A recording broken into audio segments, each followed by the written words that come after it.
Hello everyone, welcome back to my channel my life and shopping. मैं हूँ आकृति।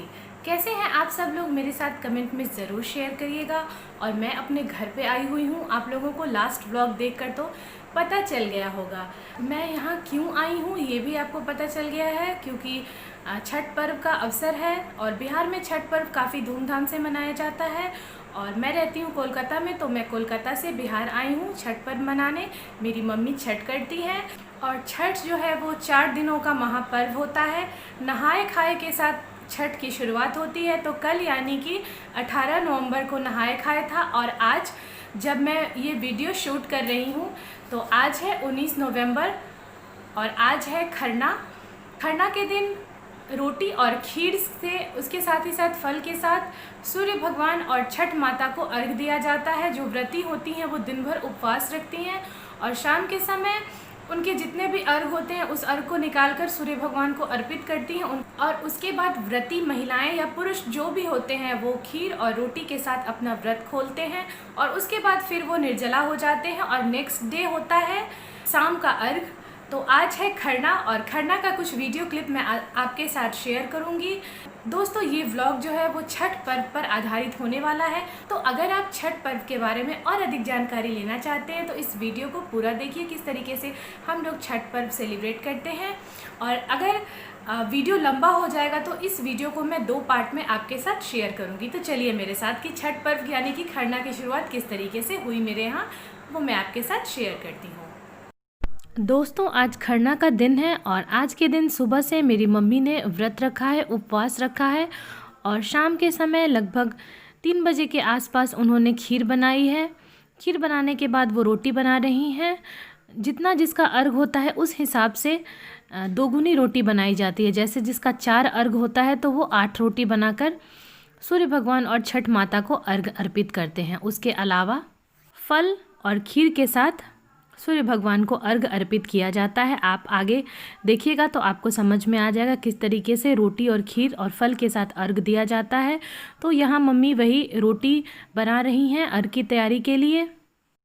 कोई ज़रूरी नहीं है कि व्रती महिलाएं या पुरुष जो भी पूजा कर रहे हों, जिन्होंने उपवास रखा है, वही अर्घ का बनाएंगे सामान। कोई भी व्यक्ति नहा कर अच्छी तरीके से साफ़ सुथरा होकर व्रत का सामान बना सकता है। पर यहाँ पर मेरी मम्मी ने कहा कि बैठे बैठे ऐसे भी उपवास में मन नहीं लगता है, तो मैं काम करती रहूँगी तो मेरा मन लगा रहेगा। तो उन्होंने ही अर्घ के लिए रोटी और खीर बनाई है। मैं आपको यहाँ पर एक बात बताती हूँ। छठ व्रत में और छठ पर्व के अवसर पर साफ़ सफाई का काफ़ी अधिक ध्यान रखा जाता है। जिस भी सामान को आप छूते हैं, जिसका भी इस्तेमाल करते हैं, उसे अच्छी तरीके से साफ़ सुथरा करके इस्तेमाल किया जाता है। और उसके बाद उस सामान को छूने के बाद जो भी भगवान को, छठ माता को और सूर्य भगवान को अर्घ दिया जाता है, अगर फल या कोई भी सामान आप छूते हैं तो उसे छूने के बाद भी अच्छी तरीके से हाथ को धोया जाता है। कहा जाता है कि ऐसा नहीं कि हाथ मुंह में पड़ जाए, तो ऐसा नहीं होना चाहिए। इसीलिए हाथ को छूने से पहले और कोई भी सामान को छूने के बाद हाथ को धोया जाता है। इस चीज़ का छठ व्रत में ध्यान रखा जाता है। दोस्तों, मेरे यहाँ 7 अर्घ है तो मम्मी ने उसी हिसाब से रोटियाँ बना ली हैं और खीर भी उन्होंने पहले ही बना ली हुई थी।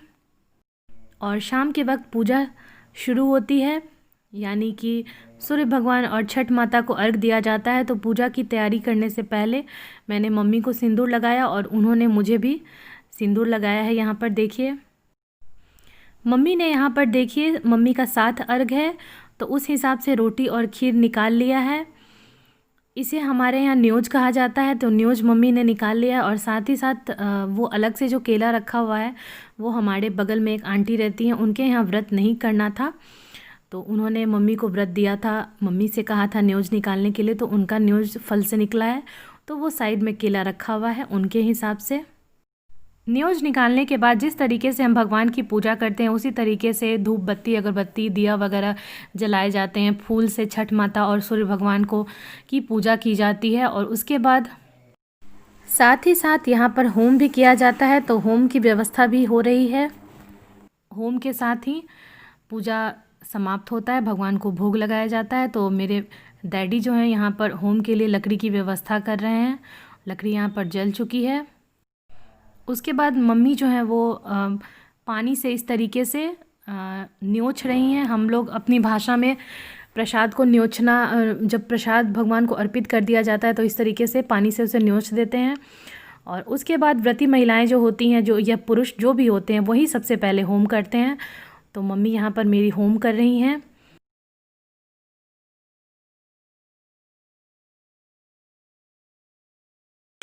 मम्मी ने यहाँ पर होम कर लिया, उसके बाद डैडी मेरे होम कर रहे हैं। होम करने के बाद इस तरीके से प्रणाम किया जाता है। उसके बाद देखिए यहाँ पर मेरी सिस्टर आ गई है, वो भी होम कर रही है।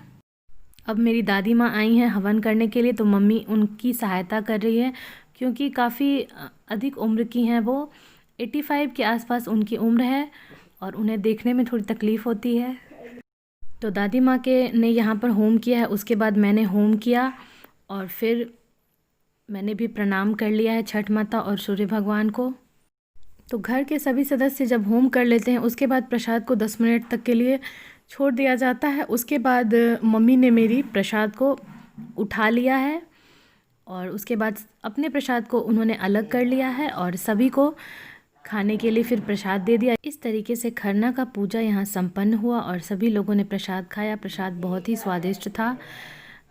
छठ माता और सूर्य भगवान आप लोगों को भी अपनी कृपा बरसाए, यही कामना करती हूँ। दोस्तों, आज 20 नवंबर है और दिन है शुक्रवार का और आज छठ का तीसरा दिन है, यानी कि शाम का अर्घ्य है।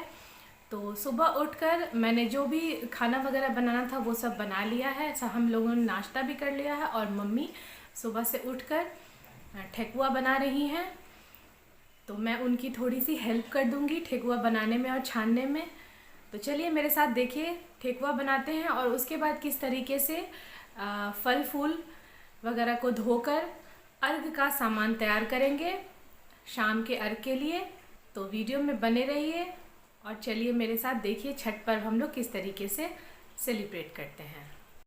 आज शाम के अर्घ के दिन भी सुबह से मम्मी ने व्रत रखा है, उपवास रखा है उन्होंने। और जब तक मैं खाना वगैरह बना रही थी घर के अन्य सदस्यों के लिए, तब तक मम्मी ने कुछ ठेकुआ यहाँ पर बनाकर छानना भी शुरू कर दिया है। उसके बाद मैंने नहाकर मम्मी की मदद की और कुछ ठेकुए मैंने भी ठोके हैं और उसके बाद कुछ ठेकुओं को मैंने भी छाना है। अर्घ के लिए जब ठेकुए छान लिए गए, उसके बाद हमारे यहाँ कुशी भरी जाती है, हाथी बैठता है। मिट्टी का हाथी बैठता है, रियल का हाथी नहीं बैठता है दोस्तों। तो मिट्टी के हाथी और घड़े में भरने के लिए ठेकुआ बनाया जाता है। उस ठेकुए को अलग से गुड़ और चीनी की मदद से बनाया जाता है, तो वो अलग से बनता है। तो उसके लिए अलग से ठेकुआ मम्मी बना रही हैं फिर से दोबारा से। यहाँ पर हाथी में भरने के लिए ठेकुआ बन गया है और साथ ही साथ आप देख रहे हैं उनको छोटे छोटी पेड़े टाइप से बने हुए हैं। ऐसा कुछ मेरी दादी माँ बनाया करती थी, तो उसे ही देखकर मम्मी भी बनाती हैं। इन सभी को धीरे धीरे करके घी में छान लिया गया है। ठेकुआ बन जाने के बाद हम लोग घाट की साफ़ सफाई करने में जुट गए हैं। यहाँ पर मेरे डैडी और मेरी सिस्टर जो है वो घाट में केला का थम लगा रही हैं। पहले से इसे धो लिया गया है और उसके बाद इसमें पानी भरा जाएगा। घाट की सफाई अच्छी तरीके से हो गई है दोस्तों। ये घाट जो है वो हमारे छत पर बना हुआ परमानेंट घाट है और इसकी सफाई अच्छी से हो गई। उसके बाद मैंने यहाँ पर फ्रेम से रंगोली बना दी है। चूँकि छठ में बहुत सारे काम रहते हैं, इसीलिए जल्दी जल्दी में मैंने यहाँ पर रंगोली बनाई है और साथ ही साथ मैंने शुभ लाभ का स्वस्तिक भी यहाँ पर बना दिया है। उसके बाद छठ माता और सूर्य भगवान को अर्पित करने के लिए जो भी फल खरीद कर बाज़ार से लाए गए हैं, उन सभी को अच्छी तरीके से पानी से धो लिया गया है। साथ ही साथ मूली और अदरक भी चढ़ाए जाते हैं, तो उन्हें भी धो लिया गया है और केला वगैरह भी चढ़ता है। जितने भी फल हम लोग चढ़ाते हैं सभी को अच्छी तरीके से धोकर साफ़ कर लिया जाता है और उसके बाद जितने अर्घ होते हैं उस अर्घ के हिसाब से दौरा सजाया जाता है। पीतल का भी हो सकता है, वो बांस का भी होता है, तो बांस का शुभ माना जाता है, इसीलिए बांस के दौरे का प्रयोग किया जाता है।